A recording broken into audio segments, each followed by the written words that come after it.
बिस्मिल्लाहिर्रहमानिर्रहीम। अस्सलाम वालेकुम डियर स्टूडेंट्स एंड व्यूअर्स। आज की वीडियो है सर्कल के बारे में। सर्कल के बारे में हम जानेंगे कुछ दिलचस्प बातें। सबसे पहले सर्कल को डिफ़ाइन करते हैं। लेट्स सपोज ये हमारे पास एक पॉइंट है, इसके गिर्द नंबर ऑफ़ पॉइंट्स हैं, इसके गिर्द फिक्स डिस्टेंस पर। तो सर्कल को हम यूँ डिफाइन करेंगे, the collection of all the points in a plane which are at a fix distance from a fix point in a plane is called a circle. ये जो कलेक्शन है इसको आप क्या कहेंगे? सर्कल कहेंगे। यहाँ पर इसमें फिक्स डिस्टेंस है सेंटर में, ये हाथ से बनाया गया सर्कल है, तो इसमें फिक्स डिस्टेंस है सेंटर O। ये हमारे पास एक सर्कल है विद सेंटर O।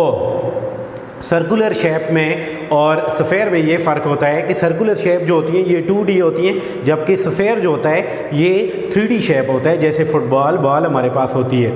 तो सर्कल को देखते हैं। सर्कल में ये जो फिक्स डिस्टेंस है, फिक्स डिस्टेंस की हमने बात की, इसको हम कहते हैं रेडियस ऑफ द सर्कल। तो इसको हम कहेंगे कि a circle with centre O and radius R। तो यहाँ पे इसके सारे रेडियस जो हैं वो आपस में इक्वल होंगे, क्योंकि हमने क्या कहा है? हमने कहा है कि एक फिक्स डिस्टेंस होता है, तो इस वजह से इसके सारे रेडियस जो हैं ये आपस में इक्वल होंगे, इस तरह से इक्वल होंगे। तो ये सर्कल और ये जो लेंथ है ये इसको कहते हैं सर्कमफेरेंस ऑफ द सर्कल। ये जो टोटल ये लेंथ है, इस बाउंड्री की जो लेंथ है, इसको कहते हैं सर्कमफेरेंस ऑफ द सर्कल। इस पर अभी बात करेंगे। अभी देखते हैं आगे सर्कल के पार्ट्स के बारे में और सर्कल से जुड़ी बाकी चीज़ें। तो सबसे पहले ये अगर हम यहाँ पे कोई एक पॉइंट लें AB, तो एक लाइन सेगमेंट जो AB को ज्वाइन करेगी इंटरनली AB को ज्वाइन करेगी दो पॉइंट के circle line segment which join the two distinct point of a circle internally is called A card. इसको हम क्या कहेंगे? कार्ड। ये हमारे पास एक कार्ड है। इसके बाद हम देखते हैं आगे कि अगर हमारे पास एक सर्कल ड्रा करते हैं सेंटर O के साथ, तो कार्ड में ये था कि लाइन सेगमेंट ज्वाइन कर रही थी इंटरनली दो पॉइंट को। इसी से एक और चीज़ देखें, अगर लाइन यहाँ पे लाइन सेगमेंट थी और यहाँ पे लाइन है, दो पॉइंट्स को इंटरसेक्ट कर रही है, सर्कल के दो पॉइंट्स को इंटरसेक्ट कर रही है, तो इसको कहेंगे सीकेंट। ये सीकेंट है और ये आपके पास कार्ड है, ये सीकेंट है। इसको सीकेंट कहते हैं। जो लाइन ज्वाइन करे उसको सीकेंट कहते हैं, और जो आपके पास लाइन सेगमेंट इंटरनली ज्वाइन करे इसको आप कार्ड कहते हैं। अब बात करते हैं डायामीटर की। तो देखें, जब हम कार्ड को ऐसे बहुत सी कार्ड ड्रा करते जाते हैं, हम यहाँ पे देखते हैं सबसे लंबी कार्ड जो है वो सेंटर से पास हो रही है। ऐसी कार्ड जो सेंटर से पास हो या longest card of the circle is called diameter. क्यों? डायामीटर के अंदर एक रेडियस ये दोनों चीज़ें ये आपके पास आ गए दो रेडियसेस में, तो ये डायामीटर यानी कि D is equal to 2R। तो ये जो ऐसा है सर्कमफेरेंस का कोई भी पार्ट जब हम लेते हैं, ये यहाँ से आपने ये एक पार्ट लिया, जैसे ये एक पार्ट लिया सर्कल का AB, और इसको भी आप नाम दें P। जब हम आर्क की बात करेंगे, क्योंकि ये माइनर आर्क है और ये बड़ी जो है ये मेजर आर्क है, ये माइनर आर्क की बात करेंगे APB, तो इसको आप क्या कहेंगे? आर्क। ये आर्क ऑफ द सर्कल है। सर्कमफेरेंस का कोई भी पीस, कोई टुकड़ा, वो आपके पास आर्क ऑफ द सर्कल है।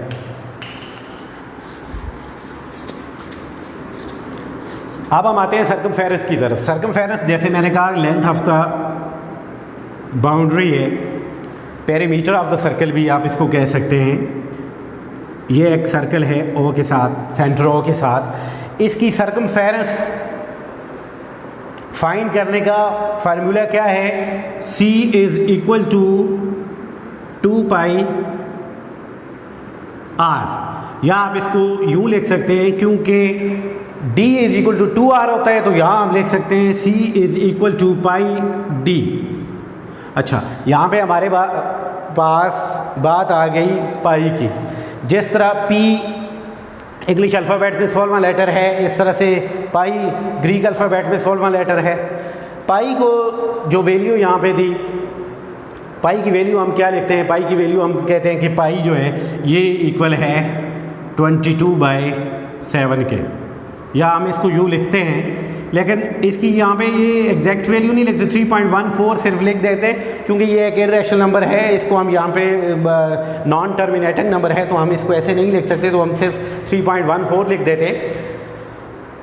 पाई की वैल्यू है 3.14 और पाई डे भी 14 मार्च को ही मनाया जाता है।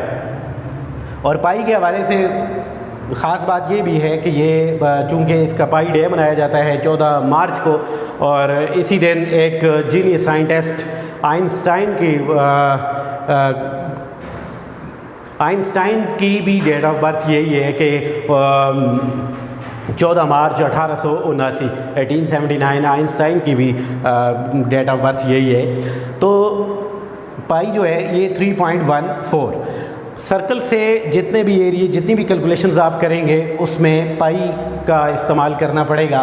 पाई को अगर यहाँ से आप देखें, C is equal to pi D होता है। यहाँ से अगर हम पाई देखें तो R pi D is equal to C, pi is equal to C/D। The ratio between circumference and diameter is called pi. यहाँ पे हमने उसको पाई कहा कि पाई क्या है, यहाँ पे रेशो है, सर्कमफेरेंस और डायमीटर की रेशो है यहाँ पे, इसको हमने पाई कहा। तो पाई की जैसे हम वैल्यू लिखते हैं 22/7, इसका मतलब है अगर सर्कमफेरेंस 22 हो तो डायमीटर 7 होगा, सर्कमफेरेंस 22 हो तो डायमीटर 7 यूनिट्स होगा। ये अगर 22 यूनिट्स है तो ये 7 यूनिट्स आपके पास होगा। अब ये थी सर्कमफेरेंस, इसमें हम रेडियस और डायमीटर या रेडियस की वैल्यू पुट करके, पाई की वैल्यू पुट करके हम इसका सर्कमफेरेंस फाइंड कर सकते हैं कि ये टोटल इसकी लेंथ क्या है, इसी को सर्कमफेरेंस कहते हैं। अब बात करते हैं area of the circle. Area of the circle जो है वो हमारे पास क्या है, area of the circle, area of circle जो है वो होता है pi R square. Area of the circle, area of whole circle is equal to pi R square. लेकिन हम जब पिज़्ज़ा वगैरह काटते हैं या कोई ऐसी चीज़ काट लेते हैं तो उसको हम यूँ काटते हैं, यूँ अगर हम कोई उसका एक पीस निकालें बीच में से, तो ये जो जगह है, ये पोर्शन जो है, इसका एरिया हम कैसे फाइंड करेंगे और इसको कहेंगे क्या। तो ये जो दो रेडियस के दरमियान में, दो रेडियस और एक आर्क ने जो ये कवर किया हुआ है, इसको कहते हैं सेक्टर ऑफ द सर्कल। ये माइनर सेक्टर है और ये मेजर सेक्टर है, इसको हम कहेंगे सेक्टर। तो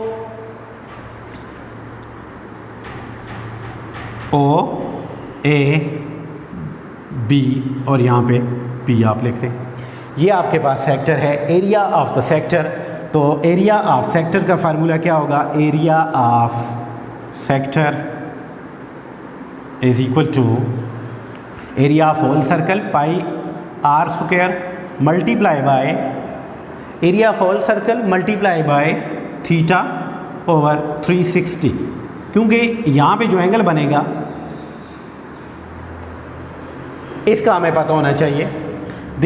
इसको हम अगर इन टर्म्स ऑफ रेडियन करें तो ये यूँ होगा pi R square multiply by theta by 2 pi,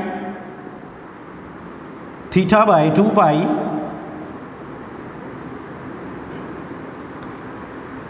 pi cancel with pi, इसको आप यूँ लिख सकते हैं 1/2, 2 को इधर बाहर ले आएँ, R स्क्वायर थीटा। ये था एरिया ऑफ सेक्टर। अब आगे हम एक और चीज़ पढ़ते हैं, अगर इस तरह के बजाय हम एक कार्ड लें,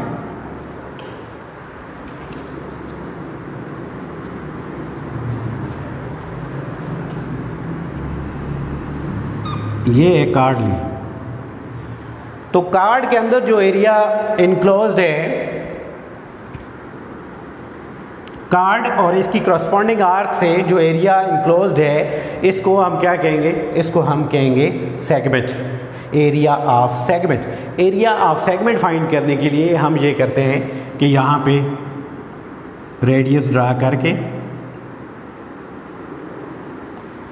यहाँ पे रेडियस ड्रा करके हमें एक ट्रायंगल नज़र आ गई और एक पूरा सेक्टर। अभी हमने सेक्टर का फार्मूला पढ़ा, तो ये जो सेगमेंट होगा ये वाला, तो हम इसको कहेंगे area of segment is equal to area of sector minus area of triangle. ये वाली ट्रायंगल, इसका एरिया उसमें से हम माइनस करेंगे तो हमारे पास एरिया ऑफ सेगमेंट आएगा।